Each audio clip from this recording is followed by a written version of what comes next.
At my husband's funeral, a woman stood up and said, I was his wife too. Everyone gasped as she pulled out photos of their wedding. But the real twist came when she handed me a letter he'd written before he died. I opened it and saw the shocking words. At my husband's funeral, a woman I had never seen before stood up and said, I was his wife too. A wave of whispers filled the room. I felt my heart stop for a moment.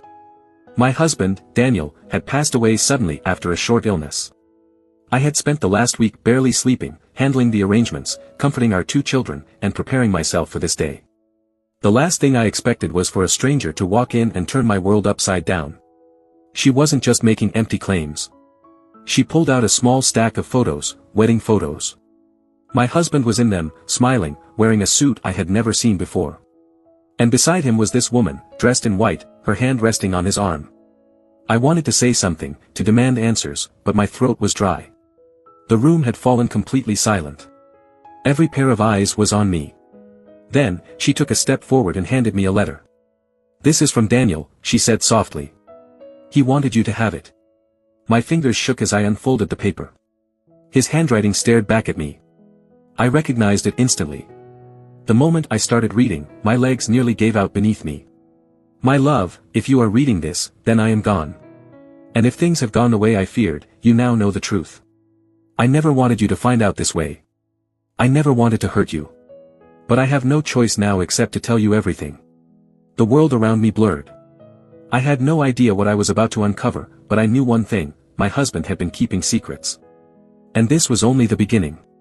I had met Daniel 22 years ago in a small cafe in Chicago.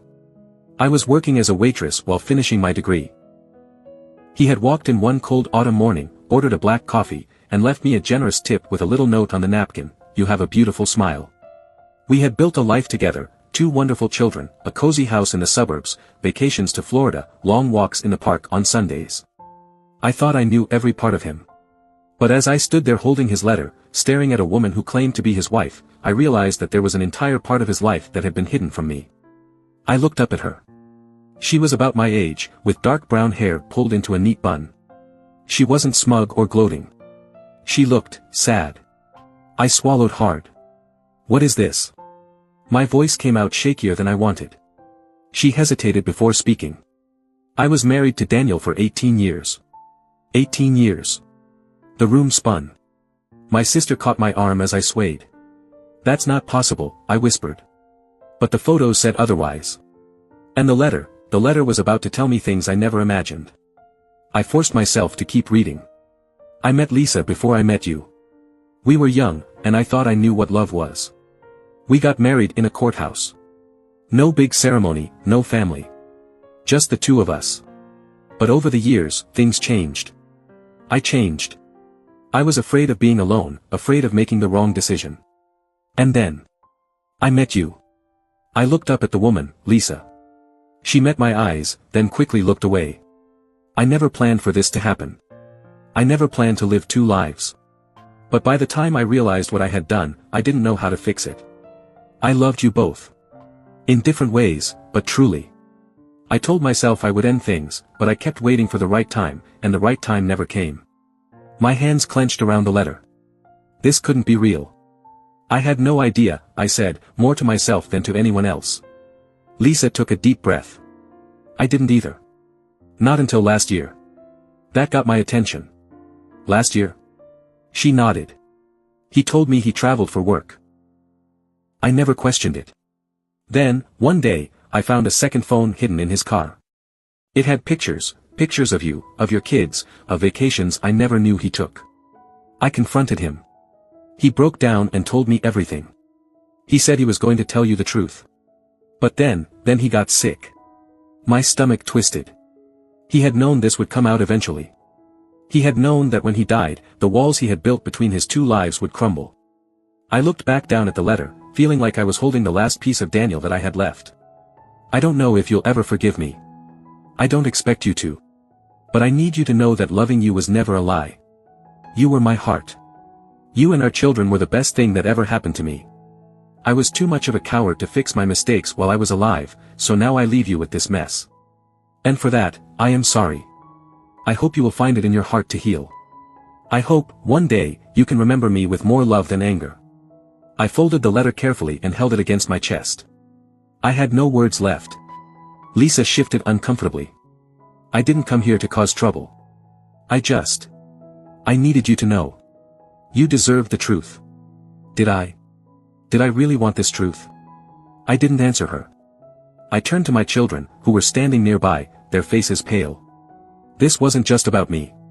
It was about them, too. My husband had been living a lie. But now, I had to decide what to do with the truth. And I had no idea where to begin. The weight of Daniel's secret sat heavy on my chest. My entire marriage, my entire life, had been built on a lie.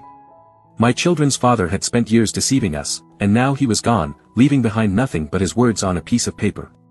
Lisa stood there, waiting for me to say something. The rest of the funeral guests sat frozen in silence, unsure of what to do or how to react. I could feel their eyes on me, waiting for my response. I took a deep breath and straightened my shoulders. I need some time. My voice was steady now, stronger than I felt inside. Lisa gave me a small nod. I understand. Then she turned and walked away, leaving me standing there in front of a crowd of people who had just witnessed my life unravel. But something inside me shifted. For days, I couldn't sleep. The betrayal clawed at my heart, but so did something else, anger. How could he do this to me?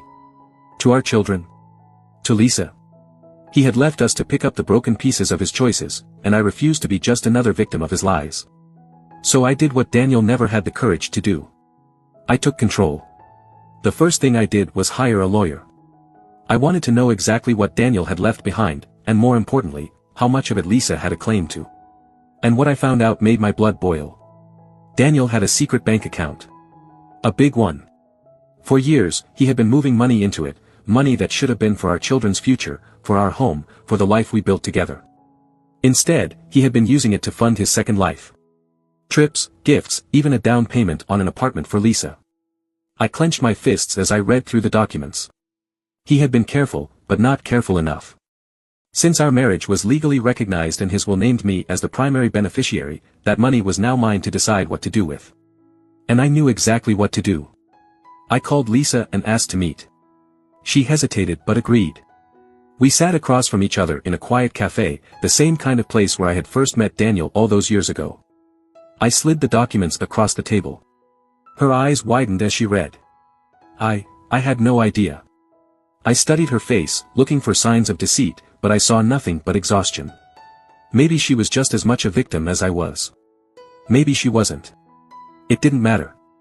I'll make you a deal, I said calmly. You walk away. No claims, no fight, nothing. In return, I won't go after you for any of the money he spent on you. Her mouth opened slightly, as if she wanted to protest, but she closed it again. I leaned in. This money is for my children. Not for you. Not for the life he promised you while lying to me. You can take whatever memories you have of him and keep them. But you get nothing else. Lisa swallowed hard, then nodded. I never wanted anything from you. Good, I said, standing up. Because you're not getting it. Next, I sold everything that reminded me of Daniel. The house we had built together. Sold. His car. Gone. Every suit, every keepsake, every single thing that carried his presence. Donated or tossed out. I took that secret bank account, my bank account now, and used it to build a new life. I paid off debts, secured my children's future, and made sure every penny went towards something that mattered. But the best part? I took the money he had spent years hiding and used it to start a foundation in my name, one that helped single mothers and widows get back on their feet. His secret life would now be used to support women who had been blindsided just like me. And to make sure his name wasn't attached to it in any way, I made a public announcement. A well-placed article. A few shared stories. People would remember Daniel, but not as the charming husband or successful businessman he pretended to be. They would remember him as the man who lived a double life and got exposed after death. His reputation. Shattered. His lies. Turned into something that would help others. Me. I walked away from it all, stronger than before. And the best part? He couldn't do a single thing about it.